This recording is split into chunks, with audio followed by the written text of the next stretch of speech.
I'll show you that, see about the beautiful blue sky here. And this is exactly what it looked like yesterday, about an hour before I shot that video. Maybe about 2 hours before I shot that video. It was just like this. Absolutely blue, perfect, and sunny.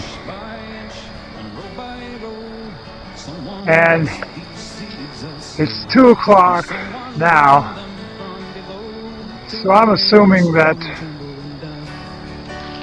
they're not going to be spraying today. Thank Christ. Anyway, there's one other step that I forgot to mention about my bed that I add. For one thing, I add wood ashes,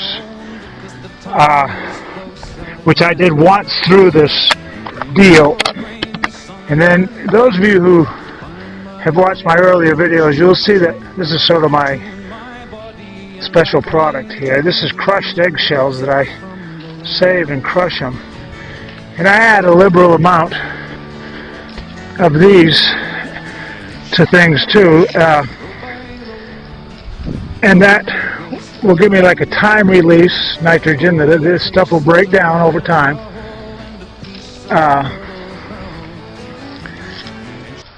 And it's good shit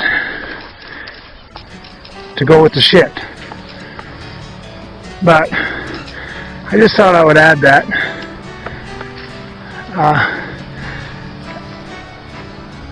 And I should have put some more of this, you know, as I was laying it, but I forgot, quite frankly. But anyway, I wanted to include that and show you my beautiful blue skies the way it's supposed to be.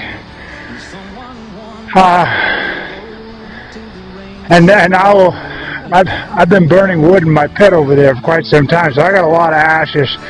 And I'll put on ashes that at about the same consistency of this, probably a couple of times, you know, as I finish this out. So we get plenty of potassium there.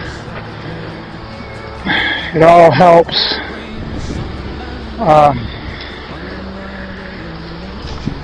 I was watching Bobby's video, and it's funny, I made that video yesterday and I showed how I screen off my manure and stuff, and I went home and I watched his video, and they were almost identical. The explanations and his screener and everything, almost just like mine. That's MP Gardner. And I wish I had some. I don't know if I would bother with the perlite, but I do wish I had some lime, some Dolomite Lime, and I just can't find it around here. Believe it or not, I mean, where I come from in Maine, they have lime in every friggin' store, but I don't know. I've tried to buy it here before, so I may go ahead and get some on the internet. I mean, it's not like I'm trying to change the pH. The pH is perfect, but you get other advantageous aspects of it.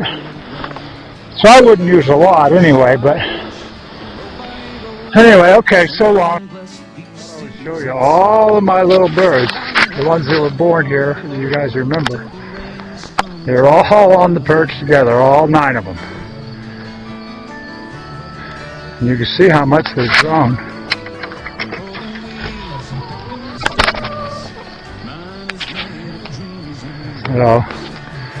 And there was one more rooster in here a little while ago, but it's on death row now. I tried to tell them they can't be crowing with the old lady around because she doesn't want any trouble from the neighbors, and she's the butcher. But they don't listen. Anyway, I think I explained this before, but all of this whole area I'll dig probably a foot down. That's how much it's come up over the last year. And it's all really good dirt. I'll rake out all this shit that's on top, corn cobs and all that, and then I'll dig that right out of there. That'll all go in this new bed, along with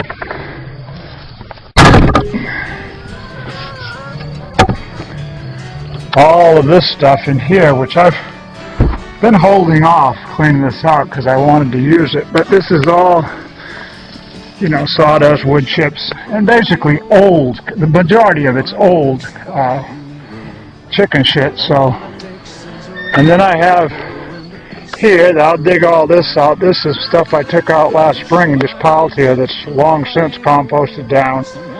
So all that'll go into the new bed, raised bed as well. And I'm just sort of getting things winterized here for these guys.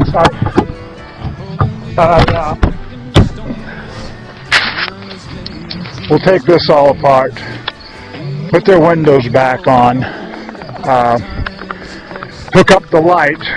As the days shorten up, I have a light in there and a timer, and that will kick on about, well, depending on what I set it on, of course, but I turn it on and off to make sure that they get at least 12 hours of light throughout the winter when the days gets much shorter. And that way they keep producing eggs. And it's all insulated, and just the heat of them just keeps it warm enough until that doesn't deter from, that doesn't keep them from laying. Like sometimes, you know, if it gets really cold, they're not going to die, but they stop laying eggs. And this, it's about 100 plus degrees in here. This has already started decomposing. And all of this will go on the garden. And as you can see, I haven't started rolling my compost over, which I'm going to hope to work on this week. But anyway, back to the raised bed. You can see I got my box built. Next step is the newspapers, which I'm going to do right now.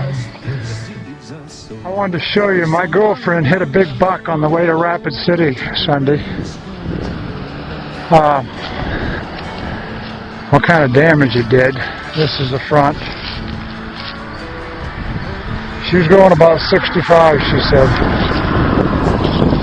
I mean, hard enough to cave that all in, and it was caved in right to here, all the way in, but she pried this back off so she could get another bulb in there to ride back here. But it's screwed up front quarter panel, door. The damage pretty much stopped right here at the door. But it sucks to the tune of about $2,500. Steve, Sebago Steve up in Maine, if you're watching it, I've watched your video about the